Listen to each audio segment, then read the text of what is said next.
오늘은 지난번 아람브라 궁전에 얽힌 이야기에 이어 이베리아 반도에서 이슬람 세력을 몰아낸 이사벨 여왕에 대해 얘기해 보려고 합니다.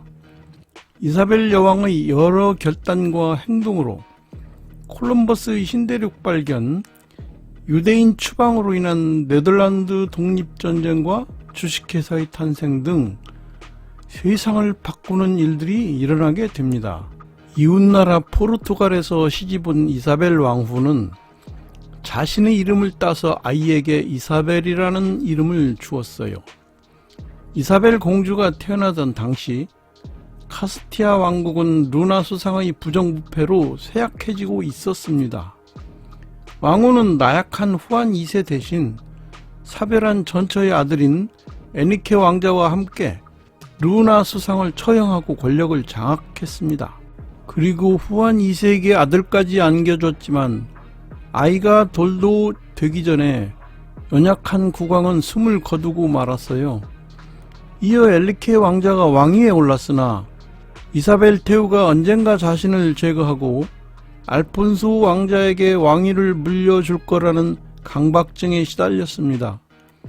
결국 그는 이사벨 공주가 3살 되던 해에 태후와 두 동생을 왕궁에서 아레발로라는 시골 마을로 유배를 보냈습니다. 태후는 엘리케 4세의 배신과 천민과 다름없는 가난한 생활을 이겨내지 못하고 정신이 이상해졌어요. 이사벨은 어린 남동생과 실성한 어머니를 돌보는 어려움을 겪어야 했습니다. 어린 이사벨은 평민들의 삶에서 강인한 생활력을 보고 배웠어요. 그리고 천주교를 통해 삶의 용기와 희망을 얻었죠. 비참한 생활에서 그녀를 견디게 해준 힘은 독실한 가톨릭 신앙이었습니다. 태후가 실성을 하자 정치적인 불안감이 사라진 에니케 4세는 이사벨과 알폰소를 돌보기 시작했어요. 그래서 유명한 안나 교수를 아레발로로 보내 이사벨을 공부시켰습니다. 그렇게 10년의 세월이 흐르고 이사벨은 아름답고 강인한 모습으로 변모했어요.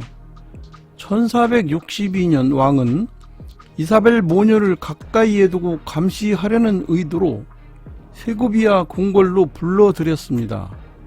그러나 권력을 둘러싸고 내란이 일어났고 1467년 동생 알폰소가 갑자기 죽자 이사벨은 엘리케 국왕을 지지하는 현명함을 보임으로써 차기 왕위 계승자로 인정받았습니다. 에니케 4세는 이사벨 공주를 포르투갈이나 프랑스로 시집을 보내 왕권을 강화하려 했어요.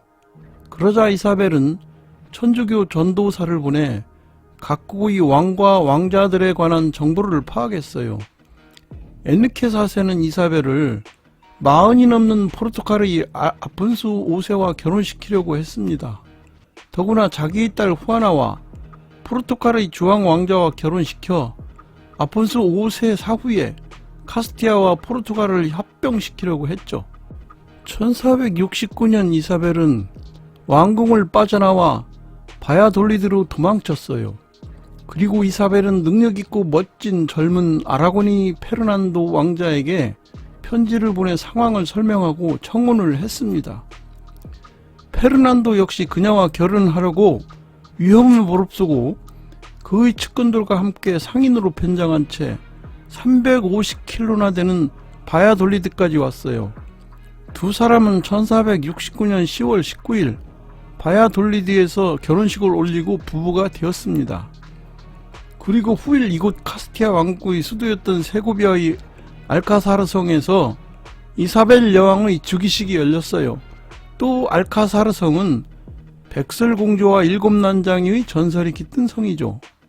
5년 뒤 엘리케 4세가 사망하자 후아나와 왕위 계승 전쟁이 벌어져 3년을 끌었습니다.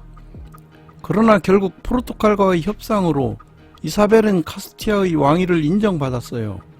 온갖 어려움을 물리치고 결혼을 한 두 사람이 왕위를 이어받으면서 아라곤 카스티아 연합왕국이 만들어졌습니다. 그리고 1492년 1월 2일 그라나다의 마지막 왕 보압딜로부터 아람브라 궁전의 열쇠를 넘겨받았습니다. 이로써 800여 년에 걸친 이슬람 세력은 이베리아 반도에서 사라졌습니다. 콜럼버스가 출항하기 하루 전날인 1492년 8월 2일 세비야 근처 항구에서는 스페인에서 추방되는 유대인 무리가 마지막 배에 오르고 있었습니다.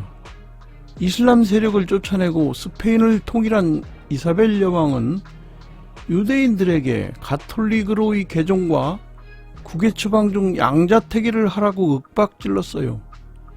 1492년 3월 31일 에스파냐 왕국은 유대인 추방령을 선포했습니다.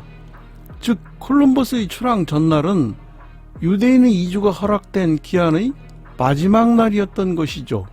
이사벨은 이슬람 세력을 몰아내기 위한 국토 회복 전쟁에서 이반된 민심을 수습하고 기독교로의 종교 단일화를 이루어 왕실의 권위를 회복한다는 명분을 내세웠어요. 그러나 속셈은 전쟁으로 바닥난 국고를 메우기 위해 이단 종교를 믿는 유대인의 재산을 몰수하려는 것이었죠. 뿐만 아니라 콜럼버스 신항로 탐사에 들어갈 자금을 마련하기 위한 계산도 있었어요. 유대인의 추방은 이러한 복합적인 정치적 명분과 이유가 있었습니다. 그래야 결국 유대인 17만 명이 스페인을 떠났습니다. 다른 한편으로는 이슬람 세력을 몰아내느라 레콩키스타로 연합했던 세력들의 무장 해제가 쉽지도 않았고 정부가 이를 쉽게 통제할 수도 없는 형편이었죠. 신항로 탐사로 이들을 국외로 내보내는 것은 당면한 난제를 해결할 최선책이었어요. 도요토미 히데요시가 일본을 통일하고 나서 통일 과정에서 과격해지고 껄끄러운 다이묘들을 조선 침략이라는 명분으로 일본 밖으로 내보냈던 것과 같은 이치였죠.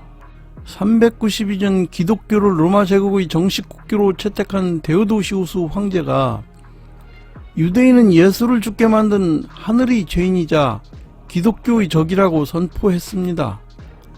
당연히 에스파냐의 유대인들에게도 토지 소유가 금지되어 있었기 때문에 그들이 담보대출을 해줄 때 저당 잡은 것은 대부분 보석류였죠.